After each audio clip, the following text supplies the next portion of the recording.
I was just reading a very nice book, a recent publication on consciousness, written by Michael Pollan. Very nicely written. He's a science writer, so he has this knack of writing. And the name of the book is A World Appears. A World Appears. What does he mean by that? He says, close your eyes. You close your eyes. Then open your eyes. A world appears. And he says, just consider the amazing nature of this. He's talking about consciousness, conscious experience. That we see, hear, smell, taste, touch, think, remember, enjoy, suffer. All of it is possible because of consciousness. All science, religion, philosophy, everything. Good, bad, ugly, everything what we call our lives, possible because of consciousness. So he calls it a world appears. There, he says that in one point, he recounts, he was talking to one of the leading neuroscientists of the world today, Christoph Koch. And he asked Christoph Koch, that, suppose in this universe, there was no consciousness at all, what would it be like? And Christoph Koch says, oh, just dust, particles and energy, nothing else. Even discrete objects, space, time are all deeply implicated with consciousness. Nothing at all. He's speaking from an entirely scientific perspective and consciousness studies. But I was just thinking, if you look at it from a Vedantic perspective, that's what Vedanta is also saying. The whole point of this lies in you, the conscious being, to realize your own nature. It is consciousness experiencing itself. That is the game of this universe. Anyway, now, Swami Virajananda ji, he's poured his powerful spiritual practices and his experiences, lifetime, into this book. Nearly 400, I think, how many points are there? 353 points. Yesterday I said there's a video of him online on YouTube. I looked it up. There are actually two videos of him. Old black and white, little grainy pictures, but still very impressive, very beautiful. In one, it was an American group who visited Belur Math in those days, in 1951, I think, 50. Yes, that was just before he passed away, and they took many pictures, including a short video clip of Swami Virajananda in Belur Math. Very nice. It's very impressive. And they have put a caption there, something that he used to say, as from the Ashtavakra. The universe along its body is presented to me at once, together, at once. As Michael Pollan would say, a world appears. Not only the world, our own body also appears to us. Our own minds also appear to us in consciousness. So the universe along with this body is presented to me at once. And then Swami Virajananda, he says, either I am all of it or none of it. That position you can take if you stand as consciousness itself. If you stand as the body, then we cannot say I am all of it. I'm only this much. Every other body and all other entities are different from me. They're distinct from me, apart from me. But if you stand as consciousness means you note that I am consciousness. In that case, something remarkable happens. We have to see that the entire universe of our experience is experienced by consciousness, in consciousness. The universe, including the body and the mind, appears to consciousness, in consciousness. Nowhere else. In fact, there is no other way of experiencing anything except consciousness. All right. Now, we saw how he gave emphasis on meditation. Here is a person who meditated all his life. At one point, he was meditating 15 hours in a day in Mayavati in the Himalayas. So his instructions we were reading yesterday. Let's go ahead. I'm reading point number 14. Never think yourself to be weak. Have firm faith in yourself. Think there is nothing that I cannot do. I can do everything if I will. Why should you acknowledge defeat to your mind? Know that if you can subdue it, the whole world will be under your feet. One who has no self-confidence does not have real faith in God. Swami Vivekananda has said that the real atheist is he who has no faith in himself. Nobody listens to the words of one who has no self-confidence, and God also does not listen to his prayers. I was struck by Swami Vivekananda's powerful utterance that the old religion said that he who does not believe in God is an atheist. The new religion says he who does not believe in himself is an atheist. If you don't believe in yourself, you're an atheist. But belief in God and belief in yourself, I found the link in something written by Mahatma Gandhi. He says only he can truly believe in God who believes in himself, who has certain confidence in oneself. Such a person's belief in God has some value in it. Otherwise, I may say I have belief in God, but if I'm a weak person, vacillating, I have no self-confidence, the moment my faith in God is tested, some kicks and blows come, difficulties come in life, my faith in God also will disappear. Just as I don't have faith in myself, if there's a problem, I will have no faith in God also. I'll say, how did God permit all this? So here he says, one who has no self-confidence does not have real faith in God. Yes, if I don't have confidence in myself, how will I have confidence in God?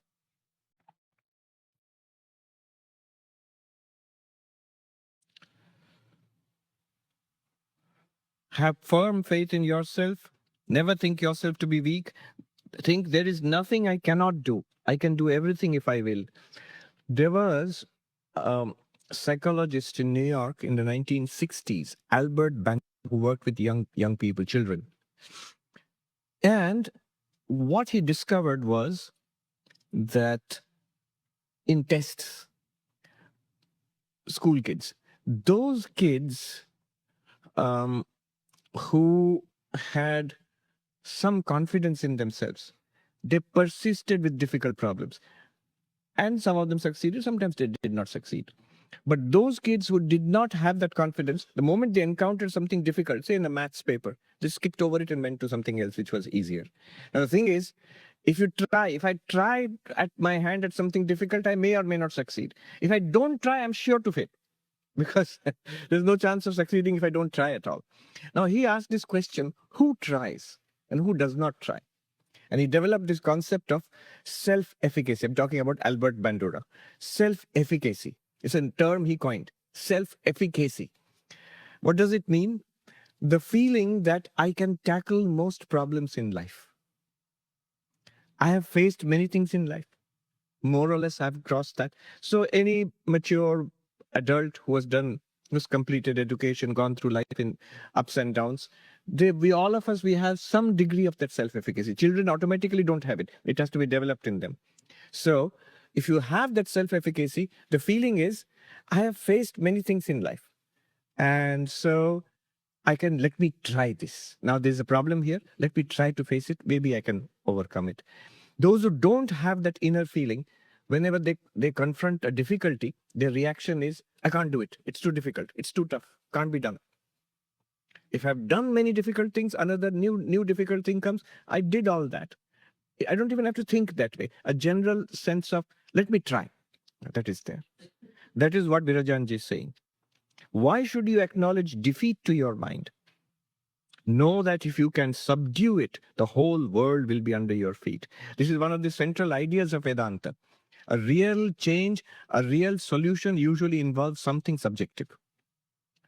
Some shift internally before you make a shift externally. It's always important to get our own house in order, psychologically, logically, and set it in order before you deal with the external problem. Either if we don't do that and we try to tackle the world outside, either we will fail, or even if we succeed, the success will not be of much help to us. So this is what he's saying here. Why should you acknowledge defeat to your mind? Know that if you can subdue it, the whole world will be under your feet. I read something, I repeated it a number of times. A sadhu, he said, I'll tell you in Hindi and then translate. आपको लगता है कि संसार के चलते मन अशांत है, लेकिन सच तो ये है महात्मा जी, अशांत मन के चलते संसार है. You think, because many people say, samsar, World, problems, family, job, health, all these things. Some of it's directly connected to me, some of it is general, social, political, and therefore my mind is very anxious. It's because of the troubles of the world that my mind is anxious. And this monk said, no, no, no, just the opposite. It is because of the anxiety in your mind, and that is why you have the troubles of the world. You might say, no, but that's not true. There are real troubles in the world. Yes, but how much impact those real troubles have depends on the level of anxiety and restlessness in the mind. I give the example of doctors. Some of you here are doctors. You know this is true. You deal with so many patients, and you have dealt with patients who have serious medical issues, and yet they respond with dignity and calmness and discipline. And you have dealt with patients who have with minor medical issues, they become they break down and they throw a tantrum. And now, who is suffering more? Who is suffering more? The second one is suffering more. So it's not so much the seriousness of the condition, it's more our reaction to it. Long, long ago, the Buddha was asked this by one of his disciples.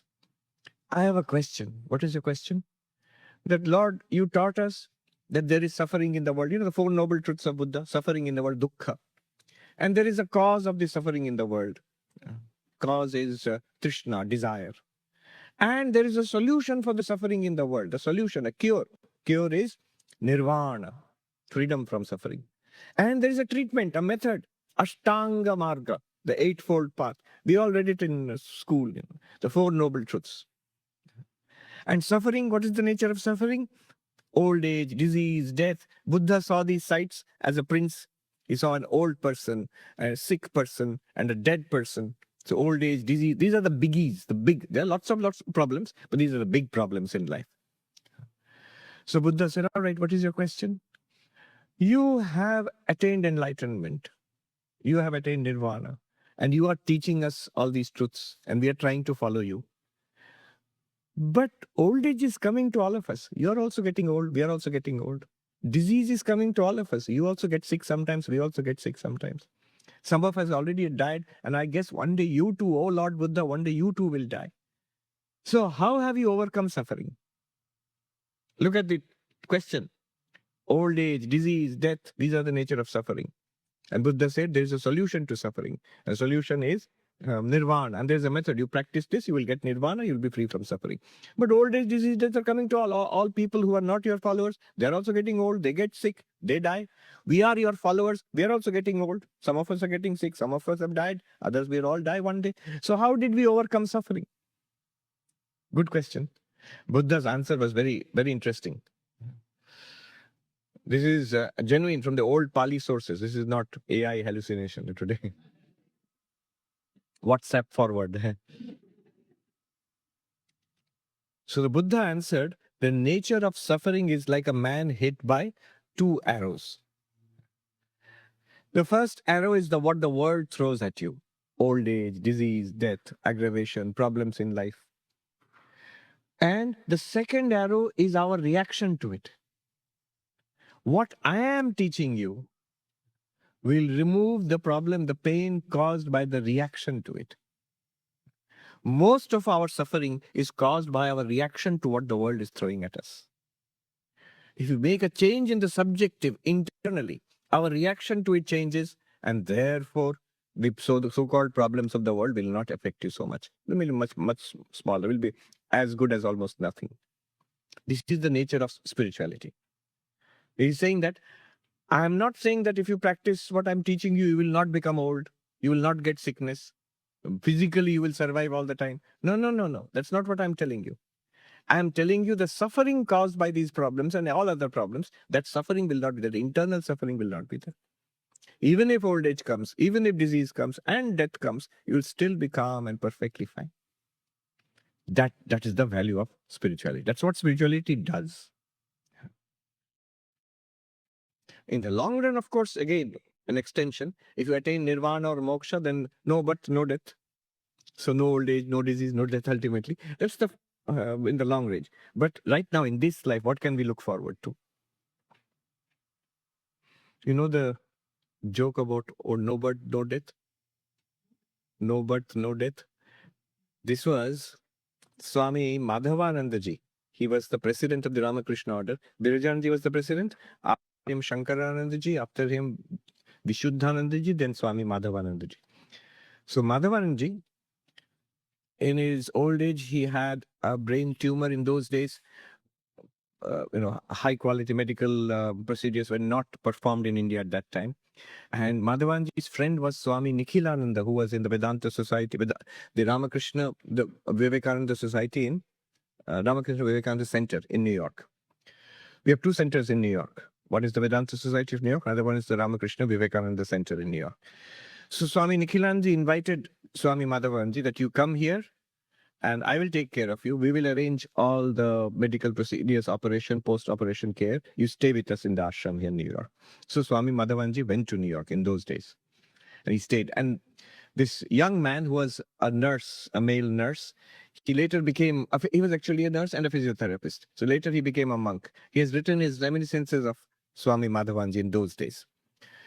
Very nice. It's published in a book called Six Lighted Windows. It's written by Swami Yogeshanandaji. Yogeshanji passed away just a few years ago at the age of, I think, nearly 97 or 98, or 96 or 97, in Trabuco Canyon in California, in the monastery there. So there he says, one day, one funny incident. At that time, there was a discussion about the contraceptive pill. It was a new technology. And there was a big discussion among Americans at that time, whether it is good or bad, should it be adopted, should it not be adopted, and so on. And so the American devotees were discussing it. Hot debate was going on. The Swami was at a distance. And they thought, of course, the Swami will not be interested in such matters. From that side, the Swami said, I support it. I said, oh, Swami, you know about it? You have some opinion about it? I said, yes, I support it. No birth, no death. But he was joking. But the whole point was this going out of this limited cycle of birth and death. Anyway, so that is the point of it. But the important implication of it in this life right now is what Swami Virajananda is saying.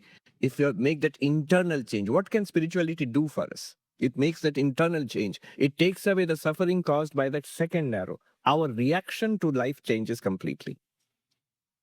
Krishna also says in the Bhagavad Gita, attaining which nothing greater remains to be attained, centered in which the heaviest of sorrows cannot shake you. Yang labdhva na chaparang labham manyate tato adhikam, yasmin sthito dukkhena gurunapi na vichalyate. Gurunam means by heaviest sorrows. Heaviest of sorrows cannot also shake you. Which means, even if you become enlightened, these heavy sorrows can still come to you. Old age, disease, death, problems in life, they can still come, but they will not shake you. That problem caused by the second arrow is gone. And the crux of it is, if you can subdue the mind, the whole world will be under your feet.